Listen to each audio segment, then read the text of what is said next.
Have you been having issues with a really annoying billionaire? I have too. So I'm not going to post it on TikTok. It's going to go over onto Rumble as well as YouTube. All right. And I'm going to stick it on Harp, and I'm also going to stick it on Nancy Drew and the Mystery Gang. The reason for that is because TikTok likes to take things down. And this video is going to be quite long, and I am going to go into the back history of Elon Musk from the beginning up until today, and from what I have seen as a person who has unfortunately had to put up with his BS for quite some time. My story is typically not believed because there were lots of things going on, and I'm going to explain from my understanding, all right?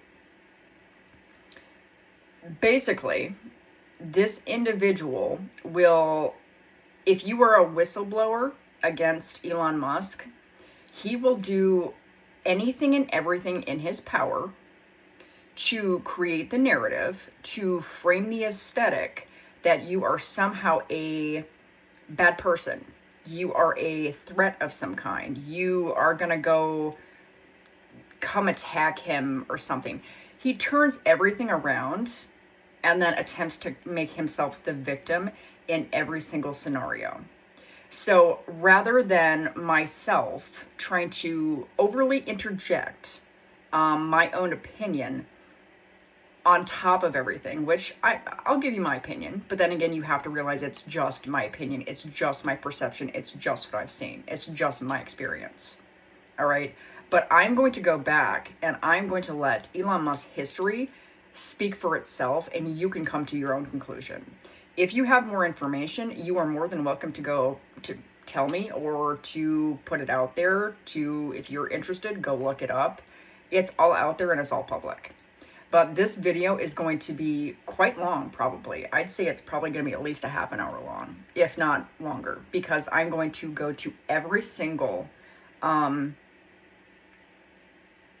media link that I can find, and I will try and post it. I know I'm terrible at reposting like the links and stuff like that, but I will try and put up the links so that way you can go find it for yourself. Okay. So in my instance, I believe that there are community-based agents, and I feel that local cops are now involved because this particular individual, due to his status and power, I feel that he is abusing his authority, and he decided to bring other individuals into this situation because he got his fees hurt, and also because I'm a whistleblower. And he doesn't like whistleblowers. He likes to try and destroy the reputations of whistleblowers in order to save his own ass, to be quite frank. So I'm going to go back to the very beginning, okay?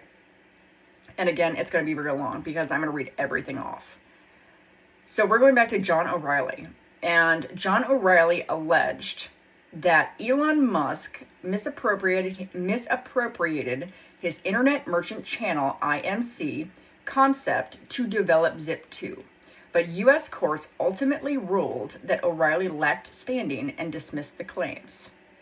Background of the allegation: John O'Reilly, a physicist, filed a lawsuit in April 2007 claiming that Elon Musk and his brother Kimball used proprietary information from O'Reilly's company, Internet Merchant Channel, IMC, to develop Zip2, an online city guide and advertising platform.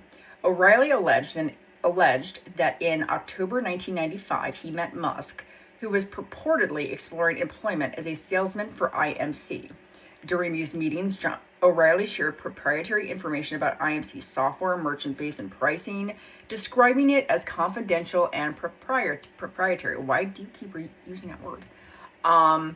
O'Reilly claimed Musk misrepresented himself as a student seeking experience while allegedly using the information to further his own Zip2 concept, which Musk co-founded with his brother and Greg Kouri in 1995.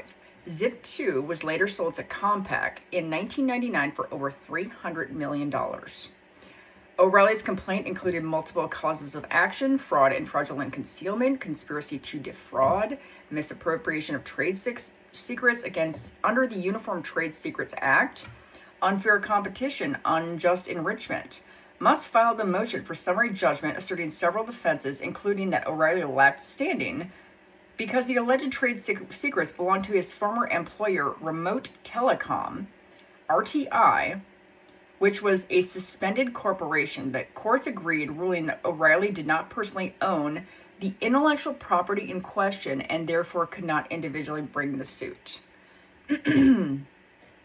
While O'Reilly attempted to challenge the attorney fee award and the court's ruling findings of bad faith, these appeals were unsuccessful. The courts did not rule on the factual truth of O'Reilly's allegations regarding Musk's conduct, instead focusing on legal standing and procedural grounds. Okay, that was Zip 2. That was one of the originals. So now we are going to go, sorry, I have to kind of go all over the place here. Now, Tesla co-founder, and some of this is off of like Google and just its own explanation, but it also has the information from the actual links themselves. Okay, so I just wanted to put that out there.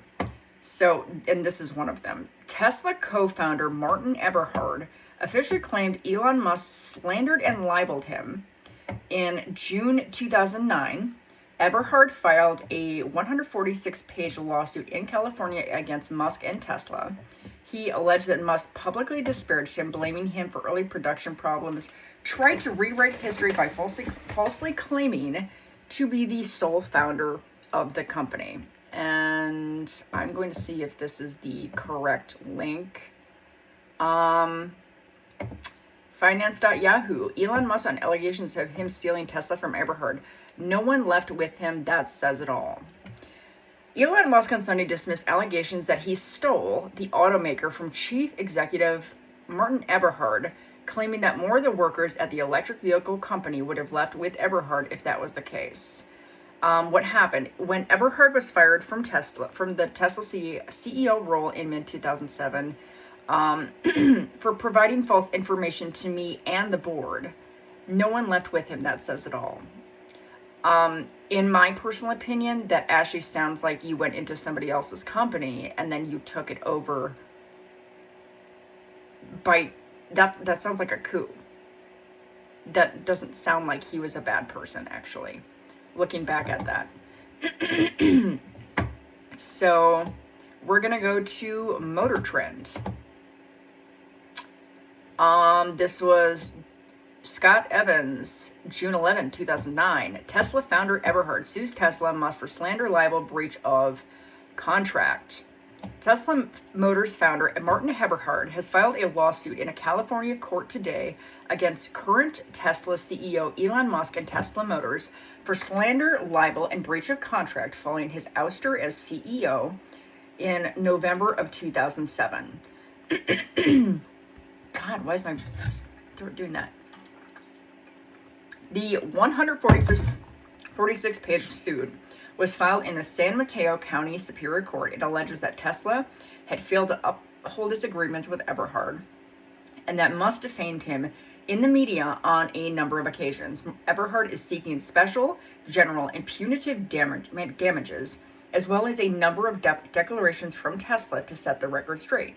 In the suit, Eberhard alleges that Musk has worked systematically from the day he became an investor in Tesla to undermine Eberhard and force him out of the company. As a key investor and board member, Musk was able to appoint members of the board of directors, and Eberhard claims that Musk used that power to appoint members friendly to him and used his influence to force Eberhard out. Once Eberhard was gone, the suit claims that Musk attempted to rewrite history and take credit as the founder of Tesla and the creator of the electric roadster. The suit further alleges that Musk defamed Eberhard on multiple occasions and attempted to portray him as the reason behind the roadster's delays and troubles, and provided examples of all claims. Further, when Eberhard was forced out of the company, his separation agreement included 6 months' pay or $100,000 as well as medical benefits. following a blog post in which Eberhard disparaged Tesla and Musk for his firing and the firing of other employees. The suit claims that Tesla was wrongfully terminated the separation agreement because Eberhard violated the non-disparagement clause, which apparently seems to be a thing around that guy, which the suit claims did not give Tesla the power to take such an action against Eberhard. The suit also claims that the two separation payments that Eberhard did receive were improperly handled and that it was intentional and designed to cover up the circumstances surrounding Eberhard's departure from the company and his various roles and positions in it. Finally, the suit alleges that Tesla had guaranteed Eberhard the second roadster ever produced after Musk insisted that he get the first, but then failed to provide that car. The suit claims that the car was instead given to a friend of Musk's, and that Eberhard was given a later car off of the production line, one which would have significantly less value as a historic vehicle in later years.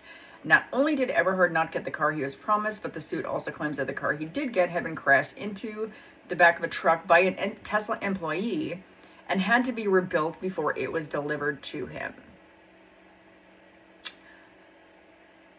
I'm going to go with that was intentional, because in my experience dealing with him, Musk, he is an extremely petty individual. Extremely petty individual. Like, I'm petty, but like, this motherfucker tossed me every single time. Finally, the suit claims that Tesla never performed the upgrades to the car that it had promised. In addition to airing Tesla's dirty laundry, the suit also goes after Musk's reputation, portraying him as an exaggerator and a liar. The suit alleges that Musk has misrepresented himself in the past and continues to misrepresent his own educational background. While Musk has claimed on a number of occasions to have degrees in both business and physics, and to have briefly attended Stanford University, I thought it was Penn. The suit alleges that Musk only has a degree in economics. The suit attempts to show a link between Musk's alleged past exaggerations and misrepresentation and those alleged in the suit. Eberhard is seeking unspecified damages for the slander and libel, as well as compensation for attorney fees and the terminated suspension agreement. Eberhard is also demanding that the promised upgrades can be performed on his car, and that Tesla officially declare him and his partner Mark Tarpenning, the founders of Tesla and the creators of the Roadster, and that the company set the record straight about their involvement in the company during and after Eberhard's employment there. Of course, this is all Eberhard's side of the story. Tesla has denied the validity of the suit and has said that it has plans to file a countersuit against Eberhard. That's just the first one. There's like 20 of these that I'm going to go through. So that would be two of the originals. So when I say it hit the behavior literally goes back on a spree 20 years long in the public eye, I wasn't actually joking. Now I went into also, did I read that? Oh yeah, I didn't read that. Martin Eberhard explicitly stated that he occupies real estate in Elon Musk's head. Yeah. During an interview, Eberhard took a swipe at Musk's ongoing public obsession with their decades-long feud. Eberhard remarked, "I still occupy real estate in his head," pointing out how Musk frequently attacks him on social media, despite Eberhard rarely speaking to the press. He added that there's nothing quite like having the richest man in the world attacking you, as Musk has repeatedly used public platforms to call Eberhard the worst person he has ever worked with.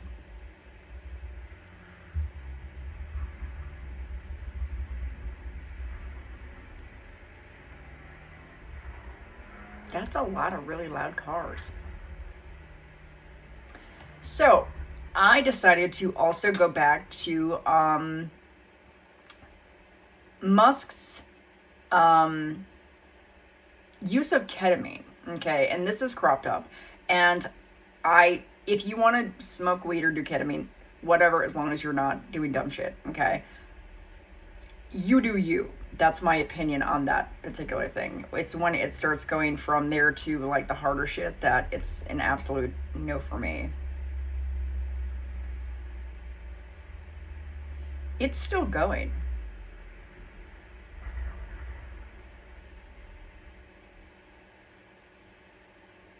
They do that behavior. Sound pollution to irritate people. Just FYI. That's not actually a joke. You can actually hear it. But Elon Musk has publicly acknowledged, okay, so the drug thing. Honestly, as a person who got sober in 2021 because I was using alcohol as like a crutch, don't do it. Literally, it's so much better being clear-headed and changing all of your behaviors into more of like a healthier state, because you just feel just like 10 times better.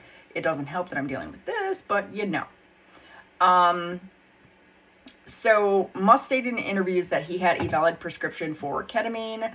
He claims that drugs help him lift him out of a negative state of mind or depression-like symptoms, arguing that it is preferable to being zombified by traditional SSRI medications. And yet he literally shits on everybody who has a mental health issue. I don't understand this dude's hypocrisy, like, ever. I don't understand him. Musk asserts that he has only taken a small amount, roughly once every other week, and denies abusing the substance. He noted that SpaceX was, I'm literally just going to have to give you a list of links so you can go see it for yourself, because there's no way in hell I would literally be here for like 5 hours reading this crap off. It's that long. He noted that SpaceX was subjected to random drug testing at NASA's request, claiming no trace quantities of illegal drugs were found. Nothing. Conflicting reports, publications like the New York Times and the Wall Street Journal have reported broader or more frequent use of ketamine, at times alleging daily consumption or use at social events, along other substances like ecstasy and psychedelic mushrooms. Let's see what that one says. Which appeared to show he tested negative for all drugs, including cocaine, ketamine, and ecstasy. LOL, the world's richest person wrote alongside an image of the report. The results also noted that his sample was collected June 11th and received June 13th, with the report being I think you're full of shit. I'm sorry. I think you're full of shit. All right, so this is The Guardian. Elon Musk allegedly took large amounts of drugs, including ketamine, while advising Trump. Doge had at times took dissociative daily, along with ecstasy and psychedelic mushroom use. That explains why he's a psychopath, in my opinion. The fact that it's coming out of my face and I'm saying it, it should just be an automatic assumption. That is my opinion. And also, I could always be wrong. It amazes me that I actually have to say that to other people. That's just not like a given, right? I don't know what in the fuck happened to this generation, but they have to get like overly specific about everything. They're just like how do they put that? Is it your opinion? Is it your opinion? It's coming out of my face, isn't it? Duh, guys. But some of the shit that this younger generation does. I'm 41, so like some of the shit that they do say, like, just amuses me. It's like night and day. So Elon Musk engaged in extensive drug consumption while serving as one of Donald Trump's closest advisors. Shocker. Taking ketamine so frequently that it caused bladder problems, and traveling with a daily supply of approximately 20 pills, according to claims made to the New York Times. The world's richest person regularly consumed ketamine, ecstasy, and psychedelic mushrooms during his rise to political prominence. Anonymous sources familiar with his activities told the Times. This could be wrong, it could be a lie, you always have to assume that. His drug use reportedly intensified as he donated $275 million to Trump's presidential campaign, and later wielded significant power through his role spearheading the so-called Department of Government Efficiency. He announced his departure from government service on Wednesday evening, months after exhibiting erratic behavior, including insulting cabinet members and making blank-like salute at a political rally. I don't know if that was purposeful, but It did and it didn't kind of look like it. And I think there was probably almost like a purposeful, in my opinion, attempt to make it look that way. So that's the Guardian US News. Again, I will post the links. And I'm going to actually upload just this portion to YouTube and Rumble right now, and then I'm going to continue onwards, and you can follow the additional videos, because this is just going to get insanely long. Insanely long. It didn't have to get to this point, but when I end up on a fucking watch list because the world's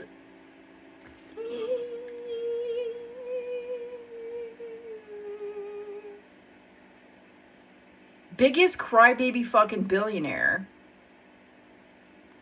who consistently acts like a fucking victim, decides to get my ass stuck on a watch list because he's trying to create a fucking narrative because I'm whistleblowing on his ass. Well, you asked for what you asked for. And you continued, and you continued, and you continued, and you didn't stop continuing. You just continued to attempt to try and make things look terrible, and now I'm just telling you to quite sincerely go fuck yourself, and I'm going to upload fucking everything. Not about me, but about you. Because I can pretty much guarantee that anything that you found on me has been, I'm a 41-year-old hermit who makes art and music and has been working since I was 17 years old. And I'm also really open about my past, and anybody who has questions is more than welcome to ask them. But, you know, for 4 years on X, they didn't exactly do that. They just went around behind the scenes, in my opinion, at your direction. So we're just going to continue onwards, Musky Boy. And to the people who might be watching this, yeah, it's not. You're more than welcome to confirm, but if I had to make a really good guess, there was a lot of triangulation going on behind the scenes, as well as some, I don't know if there was payments involved, but it wouldn't surprise me. I don't have proof. I have some pretty harsh gut feelings, though. So I'm going to upload this and continue onwards.